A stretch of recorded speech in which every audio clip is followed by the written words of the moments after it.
In this episode of Inspire and Be Inspired, I'm interviewing Tyrone Brennand.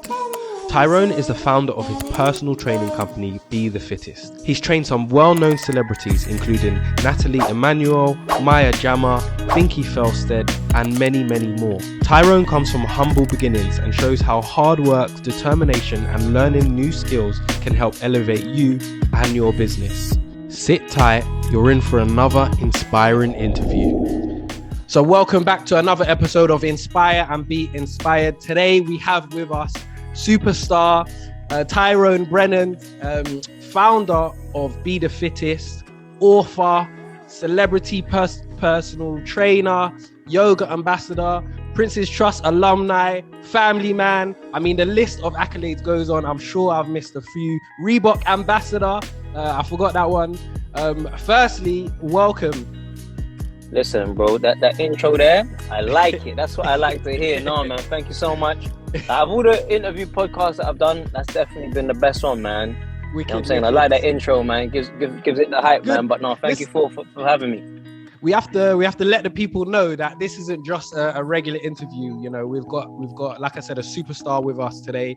70k Instagram followers. You know, so that again just shows some kind of credibility to, you know, where you are in your field and your industry. But rather than me waffle thank you. And keep talking, let us hear a bit about you. What is your business and when did you get started? Cool. Firstly, let me just say though, you see, like with the Instagram thing, like I just want to make this very clear and clarify on this, yeah. You see, like with the numbers on Instagram, bro, like I just want people that are on your listeners to know, like, listen, it doesn't matter how many followers you got. Do you get me? Like it doesn't matter, bro. Like I could have like 1,000 people on there, bro. Like, but I've got let me give you an example. Like my yoga teacher, you know, my guru, bro. He's a yogi. He's not on the IG, but every single time, yeah, his class comes up, he's got over 100 people in his class. Always, like, packed out. Do you get me? Doesn't go on the Instagram, doesn't do that. So there's a lot of people here that's like, they try to, you know, solidify their name, or, you know, and numbers sometimes do count with brands, but especially in this field that I'm in and what I'm about, bro, honestly, like, it don't mean nothing to me. And I don't want it to be a thing where, you know, people think that just because a person has a certain amount of numbers on his Instagram, it means something, because it don't. Do you get me? It doesn't. 100%. And there's people that can buy those numbers. There's people that can, you know, all they do is work their Instagram for those numbers, but they're not really a person about their field or about their craft.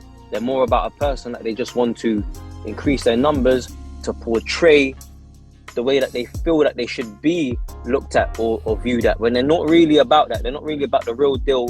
And you know, I just wanted to get that one straight, bro. You know what I'm saying? Like I just had to say that first and foremost. Okay, wicked. So tell us about your business and when you got started with it. Cool. So my business, Be The Fittest, is a personal training business which like started off like a very small business, just me. You know, back in 2014, like I had a dream, well, like a idea first of all to start like something, because I didn't really know what I want to do in my life. You know, my life was at a point where, you know, I had, you know, got into a lot of trouble growing up, making all the wrong decisions, you know, doing like, you know, things that I shouldn't have been doing. And I didn't know what I wanted to do. And everyone used to say to me, oh, you know, Ty, like you should be a trainer, blah, blah. And I was like, I don't want to be no trainer. Like, you know, growing up, I'd never thought I wanted to be a trainer. But, you know, everyone used to say that I was good at, when I used to go to the gym, all my gym friends, and said, you'll make a sick trainer. Like, you know what you're doing, like you've got good, you know, motivation, it's your passion, you should do it. So I thought, let me start like my business. And I never really wanted to work for anyone. So I never worked in a gym before in terms of like personal training and stuff. So I thought, let me start my personal training business, but go against, you know, try and go against like, you know, these top dogs, like, you know, and try to, you know, be the best personal trainer and have the best business that I can. So in 2014, I started my business through the Prince's Trust, which is a charity that helps young people start their business, giving them like the fundamentals, where you go on a course and you learn all the ins and outs of starting a business. And then from there, you build your business plan and you go on this Dragon's Den type thing. And then from then you can either take out like a grant or a loan. It's a loan, or you just get the mentoring. I just chose to get the mentoring, and I just started my business from there.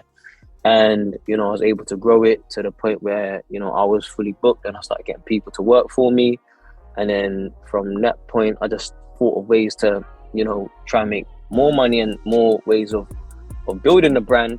So like now, I've got like obviously the personal training things there, but then I've got like my own smoothie which sells in shops in Cyprus. I've also got my online workout hub. I've got the merchandise. I've got like all these other endorsement deals that I get. I've also got my book. So it's about just building the brand as it is, and I've got some more projects. My mentorship program, I'm sure we'll speak about that. And it's about just building and building and building. And at the end of the day, for me, it's just all about changing lives, helping people, inspiring people, and being that real deal, man. Like not being no Instagram fraud, that's pretending to do their thing, but putting in time to learn the craft, learn different aspects and really make a difference to help people. Yeah, I think one of the things I want to do from everything you've just said is just shout out the Prince's Trust, because they're an amazing charity. I personally have come through their enterprise program and they've helped me with my business, and without them I would have struggled to get where I am today. And I don't know if it's a similar thing for you in terms of Prince's Trust, just giving you a bit of guidance, giving you a bit of mentoring. But how did you first find them? Because for me, my mum told me about them.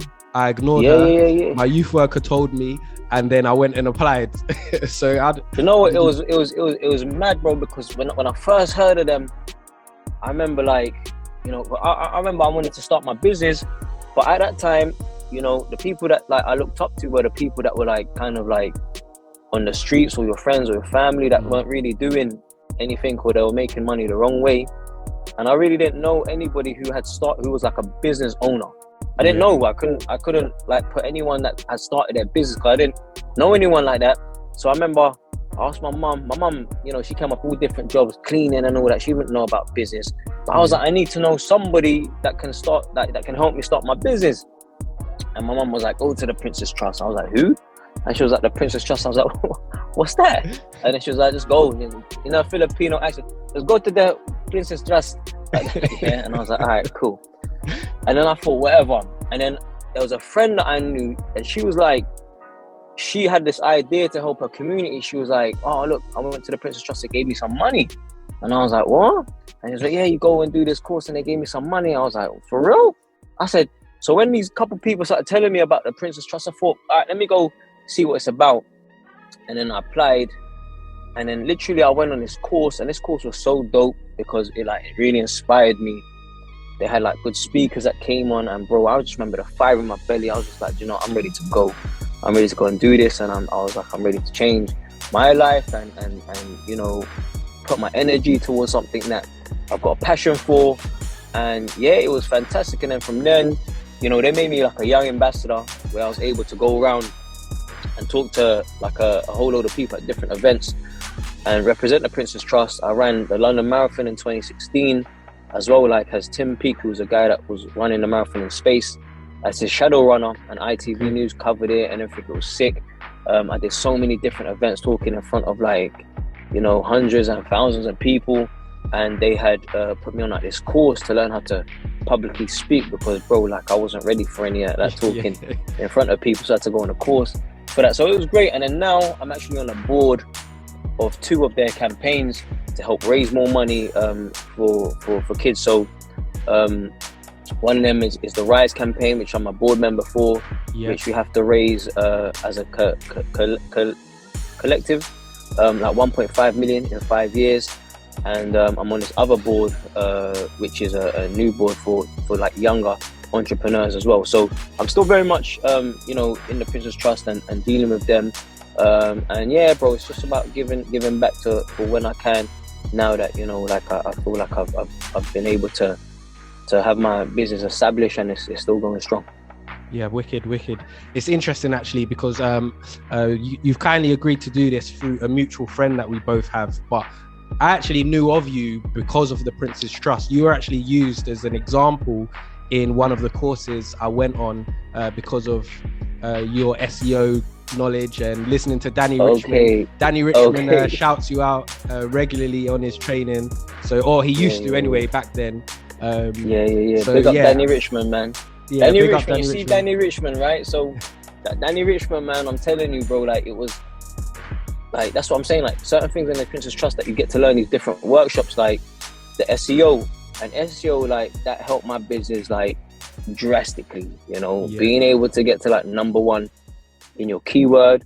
And, like, let me tell you a quick story. So I remember for my website, I was like page like 358, yeah, on there, right? And you type in personal trainer Chelsea or whatever, and like, I was like 358. I was like, how am I ever gonna get to like page 1? Do you get me? I was happy to be in like page 1, you know. And you go to the course, you learn all the things. But I was so driven and I was so like motivated, bro. Like, I was taking everything in like a sponge. Like, I wasn't letting anything go. I was like motivated. If I was just motivated in school, I would have A stars, you know, completed my A-levels, all of that. But I was just so hungry for it. And I remember learning everything and I just applied it. And I just kept on going back to him saying, listen, this is what I'm going to do. He was like, all right, cool. This is good. This is good. This is good. You change this, change that. Next thing you know, I went to David Gandy, who I was like, when I was in the gym, like, I used to show him like exercises to do. And he was like, oh, bro, like, these exercises are sick, blah, blah. And he's like a male model, one of the biggest male models, right? And I had to pretend that my website had been up for like ages. And I was, you know, I had a blog on there and I was like, bro, like, I've got this blog, I've interviewed like bare people. These times now I've got like no one. And I was like, I'd love you to do an interview. And he was like, yeah, sure. And then I sent him over questions on email. He sent it back. I was like, damn, I've got all the info here. Created like a banging nice, like, you know, article on it. Like, you know, how David Gandy trains, blah, blah. And then I had some pictures of him as well on there. I posted it and I sent him what I did. And from there, bro, he like posted it all over his Facebook, his Twitter. He posted it on his website. He posted so many things. Bro, that got like so many shares everywhere. Yeah. My shit went from 300 to like number 3 on page 1. Yeah. I was like, damn, bro, you know, it's crazy. I had a mobile phone, like as if I was on the roads, yeah, connected to my website, right? Yeah. And bro, I swear to you, like that first day I got to number 3, don't think the phone call called. Hi there, I've seen your website, you know, I'd like to, you know, get training. But I said, nah, like I was getting like phone calls every day. People asking, bro, it got to the point where I became like, I couldn't take on everyone that was applying. Do you get me? And from then I got to number 3, then got to number 1. I was taking 50% of everybody that was calling. And then, it got to the point, bro, like it was ridiculous. I just had to recruit more people. And yeah, bro, but that's how, you know, those little things there, man, when you work hard towards something, you know, like those little just magical moments that change everything. Yeah. Sometimes it can just take one thing to just kaboom, and that just catapults you into where you're heading, which I think is really good. It sounds like you had a good problem as you were growing. I mean, the phone ringing nonstop is a good problem to have. You had more work than you could fulfill. Bro, that was it, man. And you know, like at one point I was like, I don't know if I can take all this on. Do you get me? But you figure it out, man. You just get the problem first, and then you figure it out. You know what I'm saying? You don't refuse the money. Yeah. Take all of that, and then you figure that shit out. You know? Yeah. Wicked. So throughout your business, a lot of people want to start a business, and people think that it's all glitz and glamour, and they think, oh, you're your own boss, you're working for yourself, you're making your own money, you earn loads of money if you work for yourself. But as you know, there are lots of ups and lots of downs within business. What are some of the struggles that you faced, and how have you been able to overcome them? So some of the struggles that I've faced, you know, like I've worked in places like when I was growing up, you know, like rubbish jobs. Like I remember, I think one of my first jobs ever was like, I think I worked on Waitrose, bro, and they had like me stacking mad shelves, and like they put me in like the freezer bit, and I was all cold for like 4 hours, 5 hours. I was like, how they give me put me in this freezer bit? And I ended up getting sacked from there because, you know, we had the argument. And I remember certain times I was like, you know, I can't work for no one. Yeah. You know, I can't work for anyone because I just feel like it's just pointless, bro. I just didn't want to listen, and I just felt like, you know, certain places I would learn, things, which was cool. But I always, something in me just was always like, I want to be sort of like my own boss. Yeah. And I thought the same thing. Oh, it's great, having being your own boss, blah, blah. But for me, I can be very honest in saying, if you're starting up a small business like I did, like it's kind of lonely. Like you're quite lonely. I go into certain workplaces and like, they have a nice social aspect to it. They get to, buying off each other and go for like drinks after work, and you get that kind of like social part of it. You meet new people and stuff. The thing that saves me is that I see so many clients, and at the moment where I am now, I'm literally like dealing with so many different people that I'm just so busy that I don't really get to even, be that social, even if I were to be that social. So, but one of the things, and if it's something that's really important for you, like you're a social type of person, sometimes starting your business is quite lonely. You don't really get that aspect of it. So you have to kind of be prepared to take that, loss for the beginning. But then, if you've got a business partner, or if you're starting a business, you start building a team, then, you can start building that on there too. Another part for me, but I mean, I know that a lot of people like struggle with this is having the anxiety of, everything relying on them. For them being like, if things mess up, it's on them. If they don't make no money, it's on them, and some people can't take that pressure. The pressure of it is quite, high. And I even struggle with it sometimes. Like I could be having a day where I'm like, man, I feel a bit depressed today. I feel like I should be achieving more than what I set out for. And then, I could tell someone that, and they look at me like I'm crazy. They look at me like, what are you talking about, bro? Like, you smashing the game, man. What are you talking about? Like, you've done amazing. But in my head, like, it's not that, like, so say for instance, let me give you an example. This was like last year, bro. I went through like a patch of like feeling a bit like, a bit down, yeah? And I don't even talk about this to people, so people don't even know this, right? But like, I was like, I feel a bit down. I'd wake up in the morning, I'd be mad because I feel like I'm trying to achieve something. And this is during the time that my book comes out, right? Everyone's like, bro, what are you talking about, man? You're smashing it. You got the book, it's sold out, Amazon, blah, blah. But this time now, I've done the book 1 year before, right? So it takes about a year for the book to come through. Yeah. And I'm like, yeah, but you don't understand. This is new to you, but this ain't new to me. Yeah. My mind's somewhere else already. That like I'm trying to do other things and it's not going the way I want. And so, there's certain times that because my expectation and what I want to achieve is so high, sometimes, bro, like if you're not achieving anything near to it, man, like you start feeling a bit down. Do you get me? And because it's your business and the pressure's so high, it can affect you quite a lot.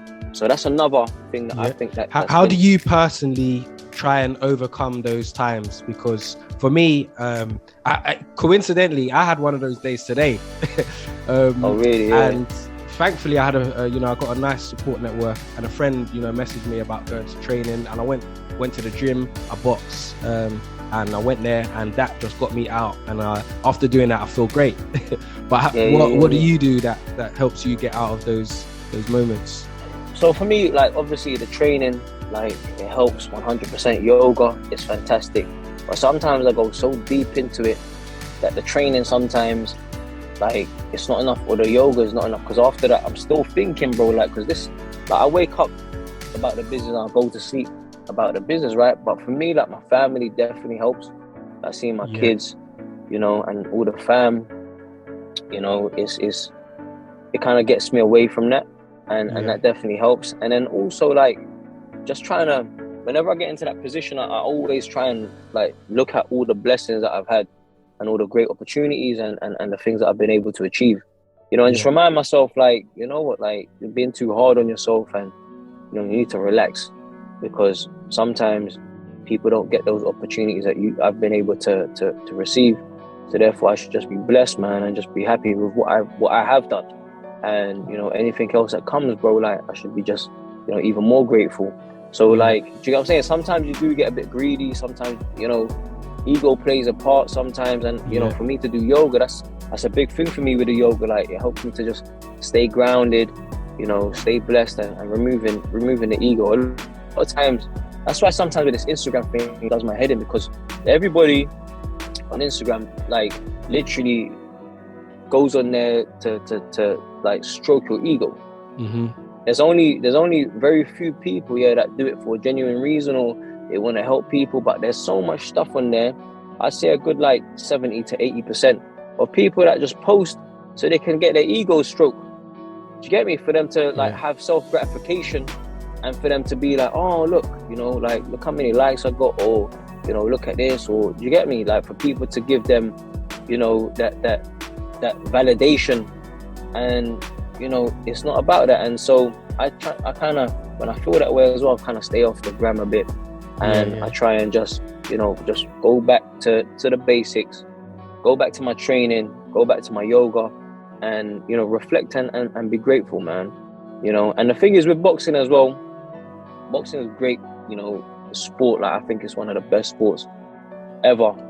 It's like, people just think when people box, like, it's just, you know, you're just there trying to smash the other person, the other person trying to smash you, and there's no logic to it, but it's one of the most mentally challenging sports, that if you're going through stuff, you have no time to think about the other stuff, because one split second, like, you're thinking about like your day, or like you feel depressed, bro, you're getting clipped around the back of the head or around your eye, and then, you know, you're hurting for the next few days, bro. So I totally hear you, man. And yeah, like, the training is definitely a big part, but for those things, for me, is something that I try and go back to and try and look for. Back to the basics, remembering to be grateful. By any chance, do you use any form of like gratitude journal or anything where you write down things or document? Yeah. So for me, you know, I've got like my notes on my phone. Yeah. And I've got notes, you know, pinned up at the top on my phone, that, you know, I've got the goals that I've set for like each of the years. So this goes all the way back to like 2016. Like, my goals 2016, 2017, 20. And sometimes I look through and I'm like, man, like, you can see how kind of like far you've come. And then I look at certain goals and I say, I remember that place of where I was at that time. And, you know, it's good to look back. And then I look at, you know, this year. And I remember one of the times, I think it was like last year, it was last year when my book got released, I had so many goals. And this was the issue, that I had so many goals that I was trying to achieve. It was, you know, inevitable that I wasn't going to achieve all of them, but I wanted to achieve all of them. And so when I didn't achieve, you know, a lot of them, I was like, that's when I start feeling in those certain ways. And you know, for me, like, a good lesson for that is just setting those goals a little bit smaller, not having so much, you know, like, expectation to achieve all of that, because it will all come. When you spread your eggs in so many different baskets, sometimes, you know, it becomes diluted. Like, just have your focus in just a few and really focus on those. Yeah, definitely. Gotta make your goals smart, because, you know, when you don't achieve them, it can be disheartening sometimes. So they've got to be realistic, achievable, etc. Yeah, because it's easily done, man. For me, because I achieved a lot before, like, I was like, damn, like, I'm achieving more. This year's gonna be a mad one. I'm gonna do this, and bro, like, you get sometimes carried away, and then next thing you know, you're there scratching your head, thinking, like, damn, like, you start feeling that way, you know. You start feeling, you know, oh man, I feel a bit down, you know, I'm not achieving this, that, and the third. So yeah, definitely something there that you definitely need to do. Yeah. So in that as well, you've mentioned your book throughout so far. Tell us a little bit about the process of your book, you know, what it's about. I see the 12-week guide, basically to becoming the best you through exercise, diet, etc. Yeah, that's right. That's right. So basically, the book, you know, my debut book, is about, you know, the 12 weeks of, you know, becoming the best that you can through, like, my own opinion. And, you know, I take into consideration, you know, not just the training, but also the diet. And I worked with Chef Scott Patterson, who's the head chef in the Shangri-La Hotel. And, you know, he knows how to cook tasty foods. I know what I wanted to make it healthy. And so we got together, we collaborated, we created like 65 recipes, which got validated from our dietitians to say that, you know, these are good to go. So we created those. So the book contains, you know, a program of 12 weeks with different exercises, also the recipes, and then I introduced also, you know, yoga and breathing and meditation into it, because it's a big part of my life, and having more of like a sort of like holistic, rounded approach to exercise. And then after you got the 12 weeks, it also talks about like how to maintain, or if you wanted to redo it at some sort of point, but you're at a different stage of how you were, you know, how to adjust the program to you, so it can suit you. So yeah, that was my debut book. I'm super proud of it, you know, like I never wrote, to be honest, like I've only read, you know, a few books in my life, like properly. I do like to read, but like when I was growing up, bro, I just couldn't really sit down and read, bro. I wasn't that kind of guy. As I got older, I'm more focused to sit down and read. And so it was a real struggle that I thought it would be for me to write a book. You know, I was like, I didn't even pass like English GCSEs. So, you know, I was like, how am I gonna even like write a book properly? But, you know, spent time trying to, you know, put things together. You know, had help from the team at Quadro, who were my publishers. And yeah, I was able to do it, man. So I'm super proud of that. You know, I'm proud that I've been able to do something that was something that I would never even imagine, you know, possible. Like, you know, when I got my GCSEs, or, you know, and I swear I like retook them like once or twice and it just weren't happening. So, so, you know, it was something there that I'm super proud of. No, that's amazing, and it just goes to show, you know, your past failures. Even though you, like you mentioned, you didn't get a GCSE in English, you didn't pass it the second time or whatever, but you've still now continue to learn, continue to grow, and now you're an author. You've got your first book published, and it's available to buy. I'll put the link in the description box. So for anyone that wants to check it out, yeah, head into the description box. The link's there. Thank you. So yeah, wicked. So I appreciate it. What about some of the books you read? You mentioned, you know, growing up, you didn't read a lot, just like myself. And over the last 5 years, personally, I've found a great benefit from reading and consistently. And the loyal subscribers on this channel will know about book reviews with Ty and Fly, so check them out. But what are some of the books that have, you know, inspired you? So one of the first ever books I properly read was The Alchemist. And I read that back in, I think maybe I might have been like about like 19 or something. Like that was like literally the first time I sat down and properly like focused on reading a book. You know, when I was growing up and like, you know, you're in school and your mum says, oh, go read the book, bare fake reading pages, pretending. But this one here, I focused on reading a book. And like, that was a fantastic book, man. And then I think like years after, everyone was like, Alchemist. I was like, I read that book, man. You know what I'm saying? Years ago, like people were like, wow, like as if I was some veteran book reader. These times now, I was like the only one that I'd read. And then as I was growing up, I was really into, you know, I wasn't really into like, you know, like novels, like Harry Potter's or anything like that. I was like really into books about learning. So I was into books, reading like Rich Dad, Poor Dad. And I'm talking about these kind of books. I was into those like 2003, 2004. Do you get what I'm saying? Like early, The Secret, early. I was into these books early. And those were the types of books that you know, Think and Get Rich. Is it Think and Get Rich? Think and Grow Rich. Think and Grow Rich. 2004, 2005. Early. I was into these books like super early, man. And it was so I always had that entrepreneurial side of me when I was growing up, but I just didn't know how to execute it. You know, I'd be around people that at that time, you know, they were just all like into the hype of, like there was one particular person, like, you know, he used to be in those like pyramid schemes. You know, remember those pyramid schemes that everyone used to do? But he was like, had an entrepreneurial mind, and he was like, oh, you want to make money, man? Like, read these books and talking about this. But he never had no money, but his mind was there. And so I remember like thinking, all right, cool, like let me just check these books out. And I was like, do you know what? These books are kind of dope. But I just never know how to execute it. So, the people that I was around at the time, they would never have heard of these books, but it was something now, like now you hear about them everywhere, you hear about the rich, that poor, that everyone's talking about that, but like this was back then, man. But my entrepreneurial spirit was always in there from then. Yeah, wicked. And The Alchemist, great book. Think and Grow Rich. Mr. Fly and myself have both read those books.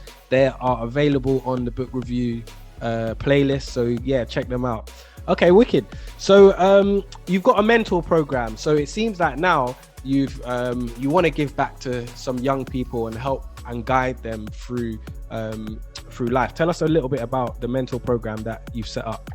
So with the mentorship program, it's I feel like I'm at a time where I do want to give back and help more young people. I think we're in like every single month over the last sort of like 5-6 months of unemployment, no education, no training has risen. I think the number's now like 907,000 in the UK. Yeah, so it's very high at the moment. And the Prince's Trust is great. However, I know so many people that went through the Prince's Trust and it wasn't specific to the business that they wanted. I remember for me especially that I wanted to do fitness. No one really knew about fitness, so I had to get the generic understanding and apply it to fitness, right? And at that time there was no role models, the Instagram wasn't even popping, so I was like really stuck and had to make a lot of trial and errors, a lot of let me try this, does it work? No. All right, let me try this, does it work? Which is great because I grew, but I was like, this, if there was someone that was there that could have helped me, it would have saved a lot of time. So I was like, I see so many people. This industry is, filtered with so much nonsense, so much people just trying to bust through, and people, they try and give it a shot, but because it's so like saturated, they find it hard to make a difference. So I was like, some of these people that have come up through, struggles in life and times like myself, where things may not have been so good, I really do want to give them an opportunity and a chance for them to, learn from myself, understand all the mistakes that I made, and for them to be able to take something away. And I'm offering like a 1-year mentorship program where they can come on board, and there's workshops that's going to be held every quarter of the year, where each workshop they'll learn different aspects of starting a business, whether it's the marketing, whether it's to do with whether you should start a gym, or whether you should have like a mobile PT service, talking about the taxes, talking about how to elevate your brand, how to make more money in there. And I'm gonna also get like guest speakers to come in to talk about these different aspects. Some people that have started gyms that have failed, other ones that have been very successful, so people can get a real insight of it. And then throughout that time, each of the mentors, I'm gonna go and speak to them and talk to them about what I feel that they need to do to help them progress. And then in that time, they go away, do their homework, and then for the next workshop, we go different subjects, see where they're at, and help them from, 1 whole year, wherever they start. I want them to progress after that 1 year, and for them to learn, and then for them one day to maybe give back as well, the same way that I gave back to them to be successful and carry on that whole circle and chain. And it's sponsored by Reebok, so Reebok are sponsoring it. They're helping me fund it. I'm not making any money from this, so this is something that I'm doing, just from my own time, just to give back. I don't want any money, but Reebok are sponsoring it. They're helping me to fund the venue and stuff like that. They're going to give kit to all of the mentees, clothing, trainers and stuff to help them to push through and, be the best and hopefully to change their life. Wicked, man. That's amazing. And I'm going to put the link for that in the description box as well. So young people can apply. Just click on the link, go through the process. And if you're fortunate enough to get the opportunity, take it and grab it with both hands. Now, one of the things I've heard you say is you only fail in business. I mean, you don't fail in business. You only fail if you give up. And I love that, because you have lots of losses or, negative experiences in business, but you learn from them. And as long as you learn, you can continue to grow your business. I mean, how have you been able to how have you been able to adopt that mindset? So for me, you know, one of the things that I did, I put myself in a predicament where there was no other option. Like there was no plan B. I know it sounds a bit mad. Everyone says you need to have a plan A, plan B, plan. Bro, there was no plan B. This was it. Like it was either this or, bro, I promise you, I don't know what I would do in my life. Like, you know, this was it. And the thing is, right, when I was growing up, I was into playing football. I was into sports and stuff, but I was never like the best. I was never known for, right, this guy is gonna be like a sportsman, or he's gonna be this, that, and the third. And so when I came with, you know, the idea of, all right, I'm going to start my own personal training business, it was people, like some of my friends might have been a bit thrown off. People have been like, huh, where did that come from? You know, but I was always in the gym and stuff like that. But for like other people, so my gym friends would see me, but other people that used to see me doing other things, it might have been a bit like, wow, like, you know, this guy just took a mad turn in this fitness field. Yeah. And so they might not have seen my vision. Yeah. And so for me, it was the only plan that I had. I knew where I wanted to go, and I was not going to stop until I get to where I'm going to get to. And it was, you know, almost like by any means necessary, grafting hours, making mistakes, bouncing back, doing it again. You know, opportunities lead to more opportunities, you know, and good karma as well. Yeah. Like, you know, I have morals and, you know, philosophy that I feel if you give out good energy and you treat people the way that you feel like you need to be treated and have respect for yourself and your business, then bro, like it will come back, you know. And there's a lot of people that they start their business and they move snaky and they move mad, and for me, like they will never succeed, or they'll never have a long career, like have longevity in it. You know, I started my business 2014 and I'm still going, you know, thank God. And, you know, like things are still building and things, you know, I still got so many ideas. But, you know, I come with, you know, good energy. It's all about having good energy and being able to build good relationships and never end relationships, like, you know, never burn your bridges. You know, because you don't know when things will come about or when you see the other person again, and you don't ever want, you know, people talking bad of your business or bad of you as a person, especially if you're face of your business. Then, you know, I really do believe in that. And so having that focus, having that drive, you know, for me, not having any other plans is something that, you know, I always, you know, want to do. And then obviously I've got family that rely on me, you know. My missus don't work, you know. She after the second child, I said to her, you know what, look after the kids. So it's really down to me, you know, being able to fend and put food on the table and be able to do this for my kids. You know, a lot of us growing up, especially like our generation, and that, you know, like I didn't have a dad. I don't, you know, my mum was working in like mad jobs, like cleaning. We didn't really have any money.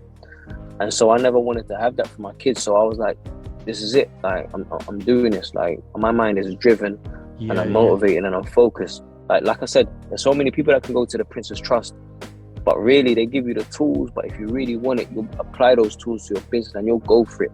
And that's the people that will make the difference. Yeah, 100%. I mean, there's so much to dive in on there, but I just want to take one point. And you said about karma, you know, good karma and the power of giving. I mean, giving is so powerful.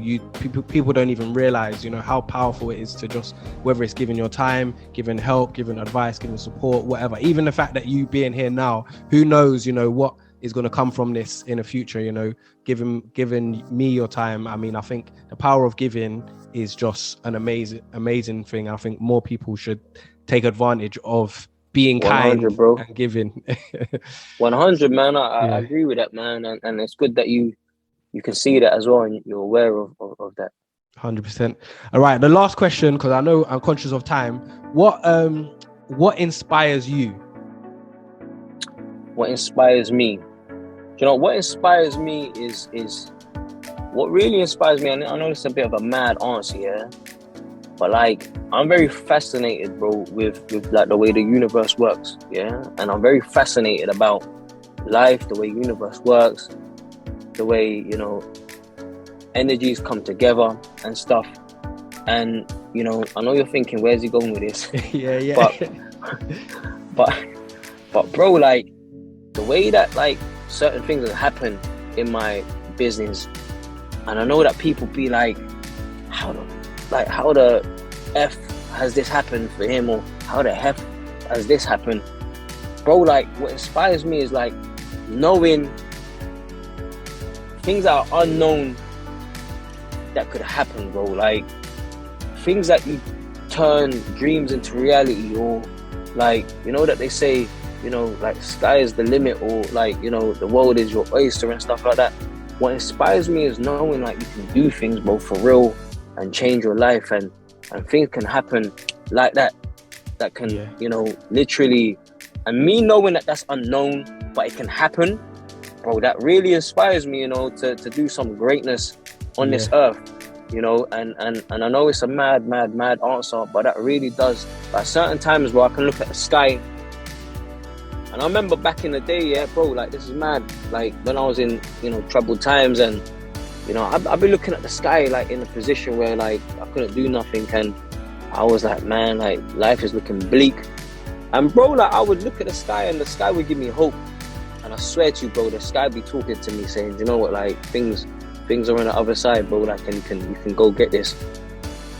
And I remember that feeling that I got, and, you know, for me, when I'm doing my business, or, you know, I'm getting those same feelings, bro, that the sky gave to me, and that. And so what inspires me is when I see these opportunities, or when I see certain moments in the sky, or when I feel certain feelings, bro, like, it's unknown what's gonna happen, bro, but, like, it does inspire me. It's a mad thing, but it does inspire me.